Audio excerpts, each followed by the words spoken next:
Today is an exciting day. I got the papers back for our new chapter in Alabama for Miss Senior America. So I'm going today to open up our checking account and have everything legal and set up for a brand new adventure here in Alabama. You know, there was someone who once said, either life is a daring adventure or it's nothing at all. And I have found in my short 65 years, almost, not quite, in my short 65 years, come this June, that's true. Either life is a daring adventure or it's nothing at all. You know, I've been one who has sat on the sofa and watched TV. I've been one who had so many health problems that life was very difficult.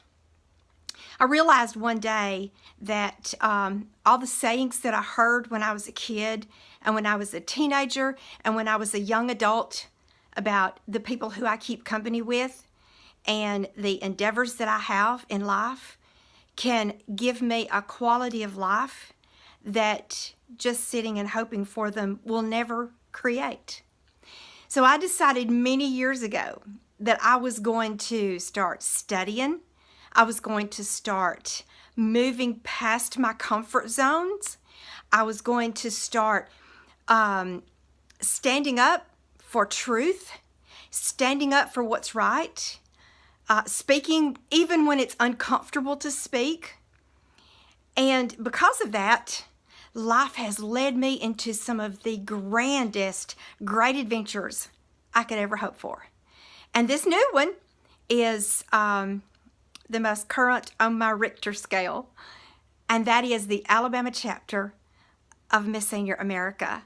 I am so excited to be affiliated with this group. I'm so excited that things have turned out in Alabama as they have to give me this opportunity. I'm the director for the state of Alabama, and I am looking so forward to engaging with beautiful women, with educated women, with smart women, with quality women, and with women of elegance. You know, when you get to be my age, you're supposed to have learned some things in life. You're supposed to have learned that it's not cute to try to look 29 anymore. It's beautiful to be who you are. Have you ever seen someone that even physically on the outside, they were not the most striking individual you had ever seen, but when you begin to talk with them, when you begin to see their heart, when you begin to read their mind, when you begin to hear their quality conversation, all of a sudden, they became one of the most beautiful people you had ever known. Those are the kind of people I want to associate with. You know, we've all heard that we are a result of the people we associate with. And it's true, because we take on their mannerisms, we take on their characteristics, we take on their missions in life sometimes.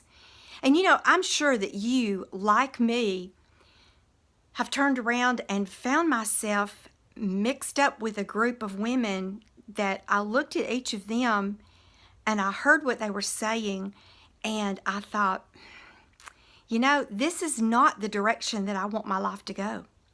This is not the direction of integrity. This is not the direction of kindness and love. This is a direction that takes advantage of other people for selfish motives. This happens in women's groups. This happens in religion. This happens in employment. I want to advise you something. If you find yourself in a group like that, it's going to be hard to pull away. It's going to be hard to release that group, especially if you've been with them for a long time.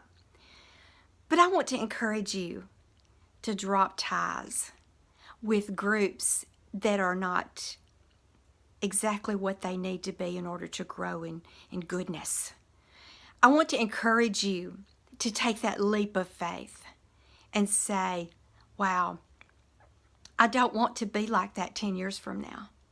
I don't want to be the kind of person that other people look at and say, how can they be that way? You have them. I have them. We all have them in our lives. And it's an uphill battle.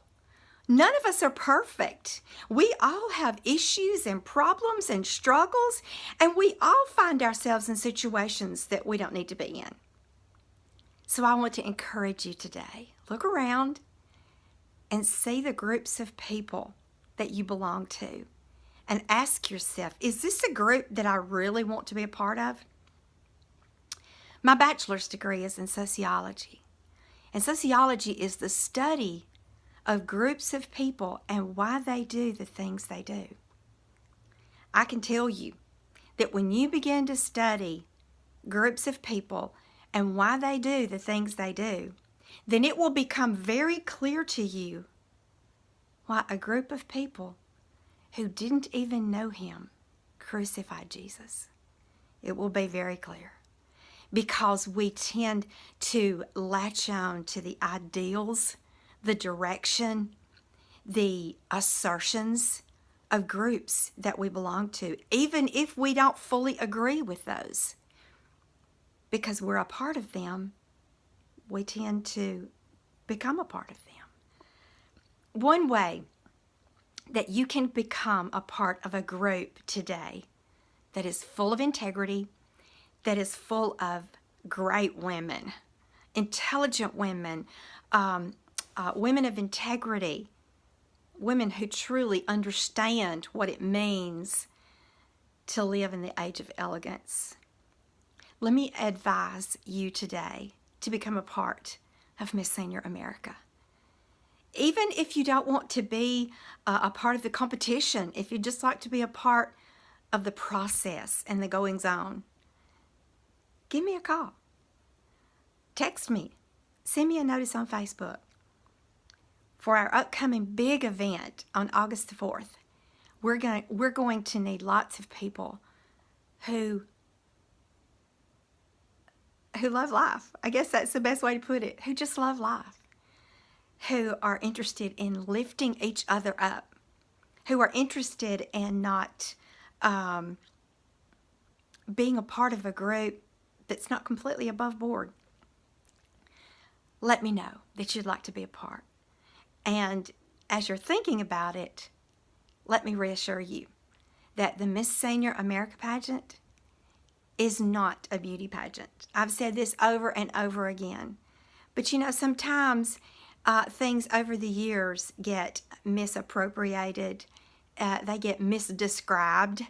And all of a sudden, one day down the road, they turn out to be something they were never intended to be. You remember that old game that we used to play where somebody whispered something in somebody's ear and they kept whispering it, and by the time they got 10 people down, it wasn't at all what it started out to be. Let me tell you, Miss Senior America is a national service organization that is intended to promote senior living and to promote the connection between the younger generation and our generation. It's a very worthwhile endeavor and purpose. When you enter this competition, you're not judged on your beauty, your facial beauty. You're judged on your philosophy of life. You have a 5-minute interview where you talk with a group of judges, and they ask you questions about your likes, your dislikes, your accomplishments, your goals, your directions, your talents, your skills, your abilities. And then there is an evening gown competition for stage, and that is just to see how you carry yourself, just to see how well you can stand on a stage in front of a group of people and present yourself in a beautiful manner. And then there is a talent competition. And that talent competition is anything that you feel that you have a talent or a skill or ability for. And the range is very wide. So I encourage you today, in your thinking about Miss Senior America, think about becoming a contestant, because it will be an extremely rewarding experience. And as a Number one, added benefit, you will meet dozens of beautiful, smart, educated, kind ladies that you can, if you choose to, be friends with from now on. The kind that lift you up and encourage you and make you strong and help you move into that direction that makes life sweet. I encourage you today. Call me. Let's talk. Bless you.